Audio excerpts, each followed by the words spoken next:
Masih Sapa Indonesia Malam bersama saya Friska Clarissa. Wakil Presiden Gibran Rakabuming digugat secara perdata. Gugatan didaftarkan seorang warga di Pengadilan Negeri Jakarta Pusat. Dalam Sistem Informasi Penelusuran Perkara atau SIPP, terlihat perkara gugatan terhadap Wapres Gibran didaftarkan pada Jumat 29 Agustus lalu. Penggugatnya adalah warga bernama M. Subhan. Sementara pihak tergugatnya ada dua, Wapres Gibran Rakabuming dan KPU Republik Indonesia. Dalam klasifikasi perkara disebutkan tentang perbuatan melawan hukum. Rencananya sidang pertama digelar pada Senin 8 September mendatang.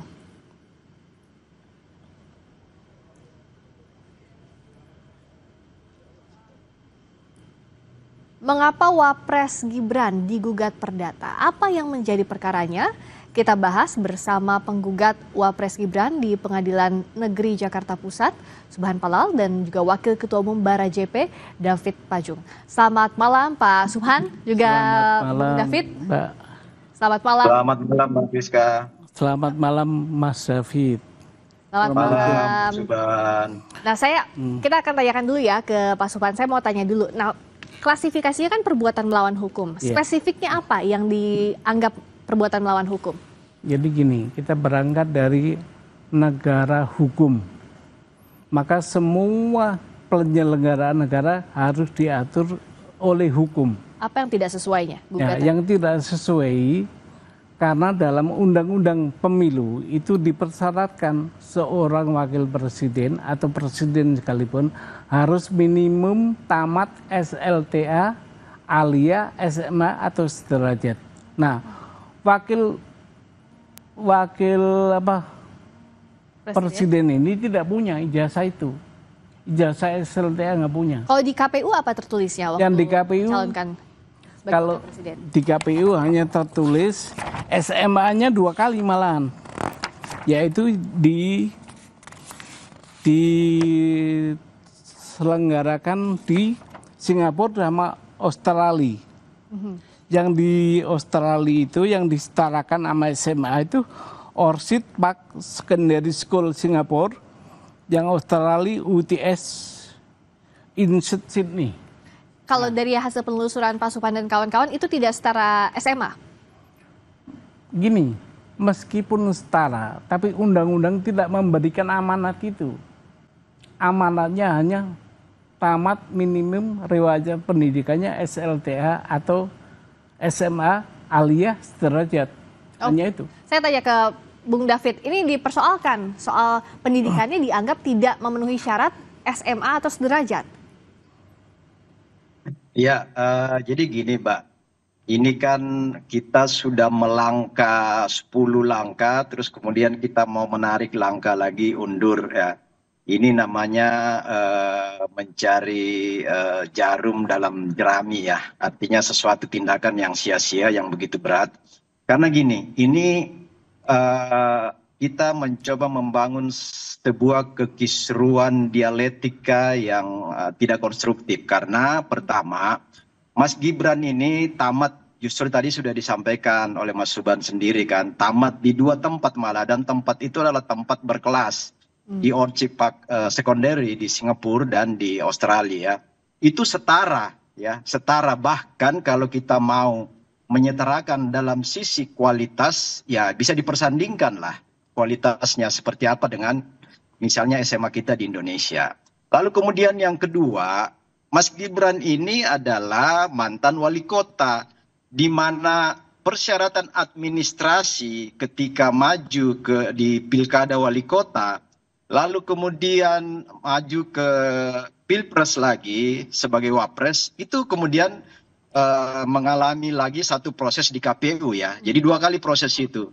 Rasa-rasanya kita ingin mendelegitimasi lembaga-lembaga sekaliber KPUD dan KPU Pusat jika ini dipersoalkan kembali, bahkan keputusan MK itu sudah memperkuat semuanya. Jadi memang nggak ada dasar, nggak ada legitimasi konstitusi, nggak ada legitimasi hukum, nggak ada legitimasi sosial, dan nggak ada legitimasi politiknya untuk mempersoalkan itu sebenarnya. Jadi dianggap gugatannya itu tidak berdasar kalau kata Bung David, Pak Subhan? Ini Dasar dari sisi konstitusi, dari sisi undang-undang dari sisi politik Ya, maupun Bung David, sosial. saya kasih ke Pak Subhan. Dianggap Bung David tadi katanya nggak Gini, berdasar. makanya apapun. konsepsi perbuatan melawan hukum itu ada perbuatan yang telah dilakukan.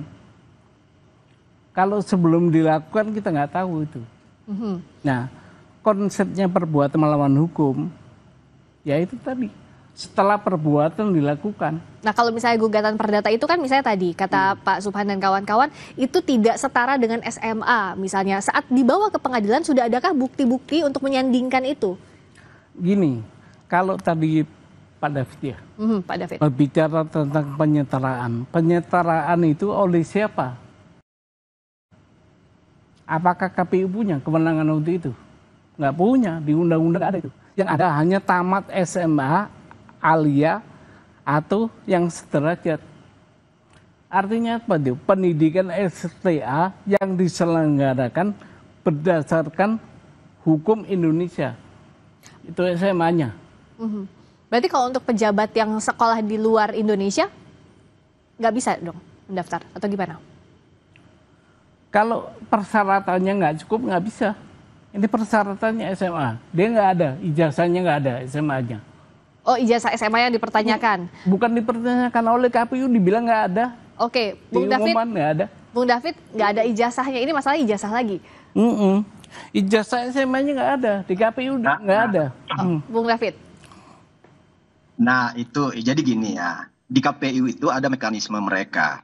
Ada mekanisme di dalam pemenuhan syarat administrasi dan syarat undang-undang, baik di ketika proses pilkada ya di KPUD Solo, Surakarta, itu sudah melewati tahap itu.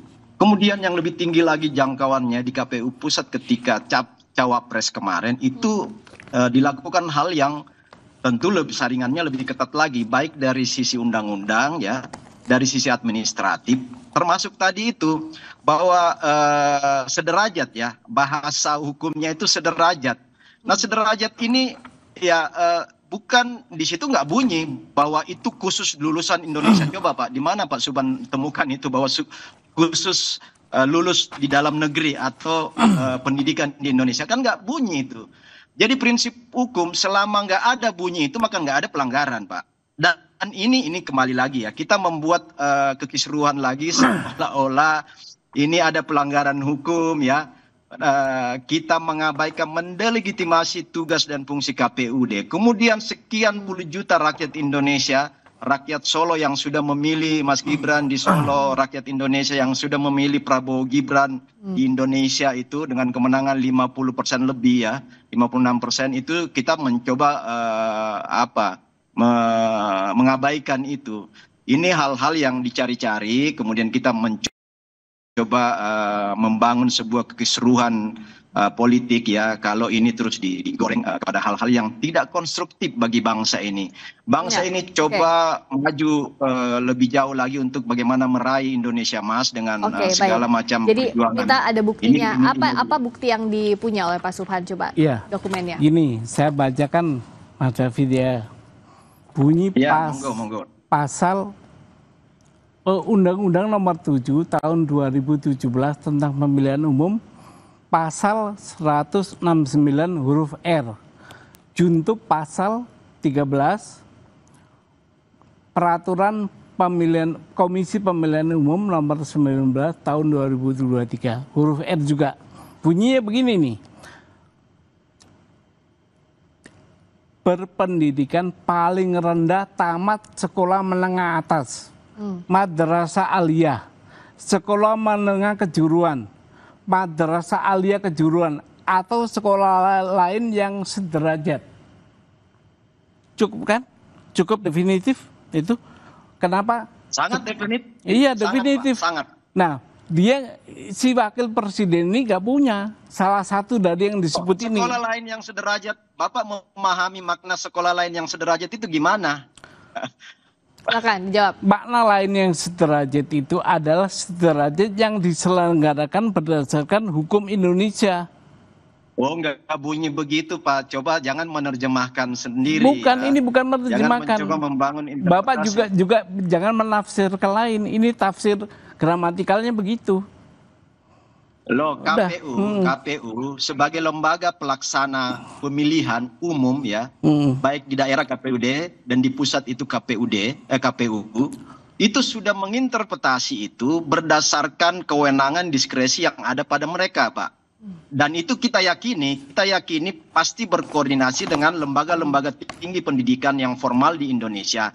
Karena kalau misalnya itu kalau itu diinterpretasi bahwa lulusan luar negeri tidak bisa, pastilah KPUD akan membatalkan itu ketika di Solo yang lalu. Kemudian KPU pusat juga akan menganulir itu atau menolak itu kalau itu diinterpretasi, diterjemahkan bahwa lulusan luar negeri itu tidak memenuhi Jadi kalau menurut Bung David, sederajat yang sudah dilalui oleh Mas Wapres, yang dimiliki itu sudah diverifikasi oleh KPU, sudah dianggap sederajat, harusnya nggak jadi masalah begitu Bung David?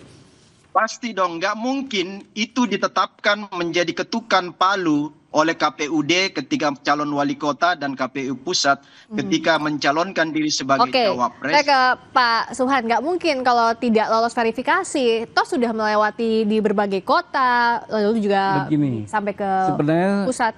Saya tidak ingin lari kepada persoalan politik atau yang lainnya. Ini view hukum. View hukum. Oleh karena itu kami uji di pengadilan. Nah, nanti kita lihat saja. Apakah boleh KPU menafsirkan pendidikan SMA sederajat dengan pendidikan luar negeri? Kalau diperbolehkan, diatur di mana di wewenang itu KPU.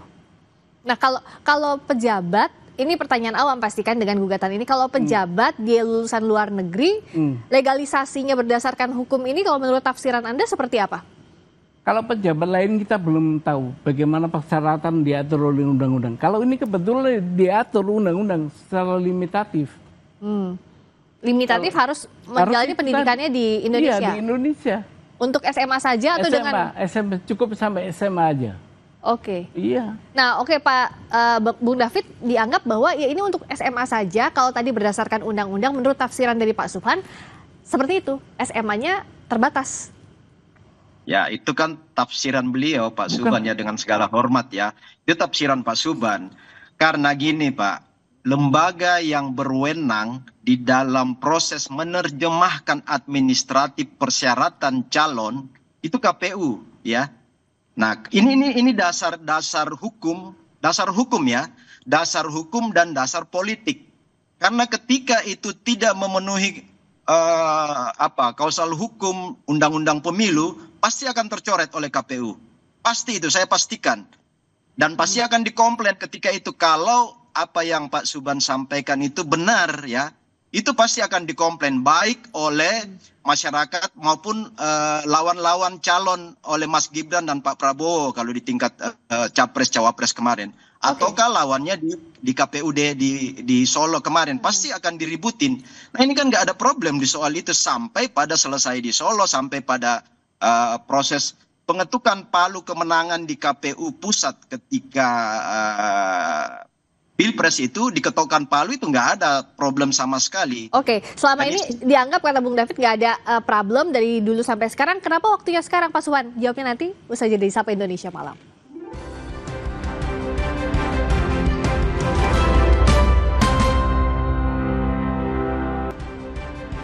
Kembali di Sapa Indonesia Malam, saya ke Pak Suhan. Yang di pertanyaan Bung David tadi, kan kemarin sudah lolos di KPU tingkat daerah sampai ke tingkat pusat, kok baru sekarang digugatnya? Nah, begini Bu, ini sebenarnya hukum administrasi domainnya.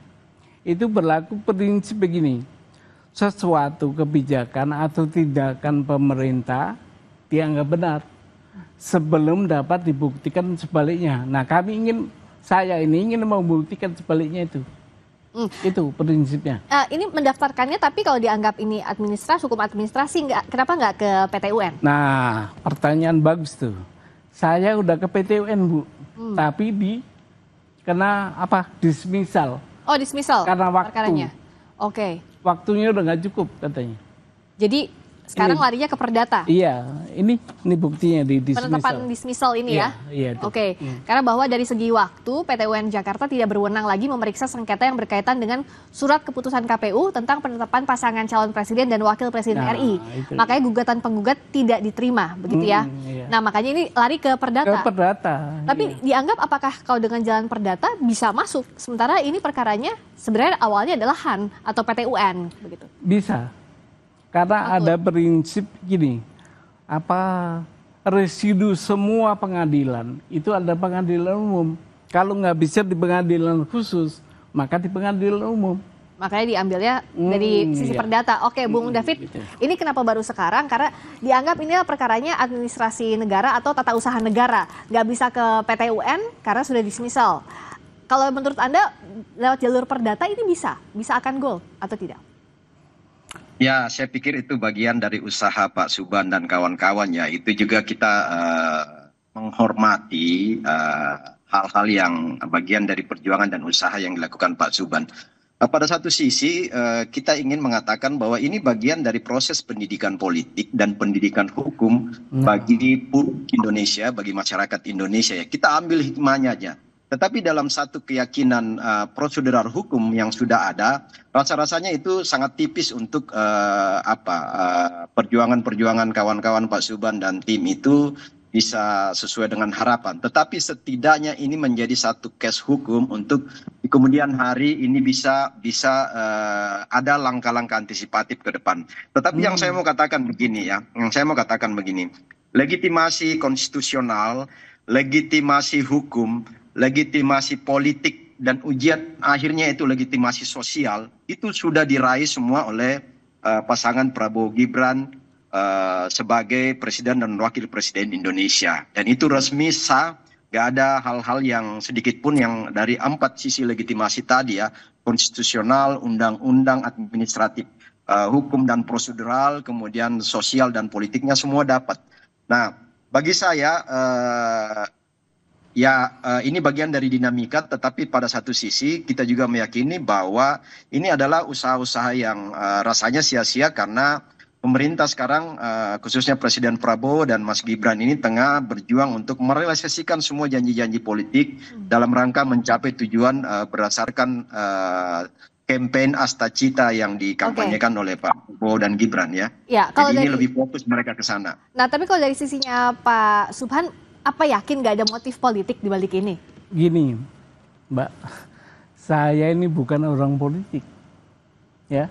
Saya ini maju sendirian nih, nggak ada yang sponsor atau nggak ada. Karena saya melihat ini hukum kita dibajak nih dengan begini caranya. Karena kenapa? Tidak punya ijazah SLTA bisa lolos. Nah, ada dugaan KPU saat itu adalah terbelenggu oleh relasi kuasa. Makanya KPU jadi tergugat 2? Iya, ikut kita gugat. Tapi tidak ada motif politik ini? Nggak ada. Maka minta, itu kan konsepsi PMH. PMH itu boleh meminta kerugian material maupun imaterial. Saya minta dibayarkan ke negara kerugiannya. Hanya ingin membuktikan saja begitu bahwa... Iya, bahwa ini nggak benar, ini nggak sekolah SMA ini. Orang ini, kenapa bisa jadi wakil presiden? Oke, Bung David, dianggapnya tidak ada motif politik sama sekali, hanya ingin menunjukkan bahwa tidak sesuai, tidak lolos administrasi. Ya, apapun itu ya, langkah-langkah ini kan sudah langkah politik. Bahwa menggunakan instrumen hukum itu kita hargai ya, kita sangat hargai Pak Subhan. Ini adalah langkah politik Pak Subhan dengan menggunakan hukum sebagai instrumen atau tools. Tetapi yang berikutnya adalah sebenarnya juga patut dipertanyakan, Pak Subhan ini legal standingnya apa gitu kan, legal standingnya. Kalau setiap person dari 270 juta masyarakat Indonesia bisa melakukan langkah-langkah seperti ini, maka kisruhlah Republik ini.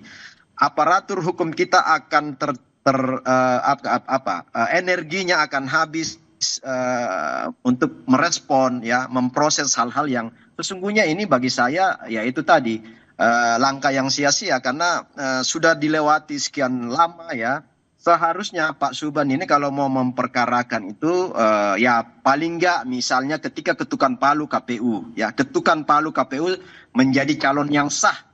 Sehari setelah itu kalau Bapak menganggap itu ada pelanggaran hukum di sana. Karena yang diberikan diskresi, kewenangan oleh undang-undang untuk menginterpretasi dan menerjemahkan administrasi persyaratan untuk menjadi calon kepala daerah KPUD, calon presiden, wakil presiden itu KPU pusat, itu yang diberikan diskresi oleh undang-undang adalah KPU. Ya, jadi mereka sudah menunaikan diskresinya secara baik dan benar dan nggak ada problem ketika itu. Ya. Nah ini yang bagi saya, kalau 270 juta rakyat Indonesia memainkan posisi sebagai Pak Subhan mau jadi apa Republik ini? Mau dianggap jadi apa ini langkahnya Indonesia? Dianggap kata Bung David sia-sia, sudah lewat waktu dan ini harusnya disebutnya sebagai langkah politik kalau menurut Bung David. Gini, kembali lagi, apa kepentingan saya di politik? Nggak ada. Mau jadi apa, kita udah tua begini.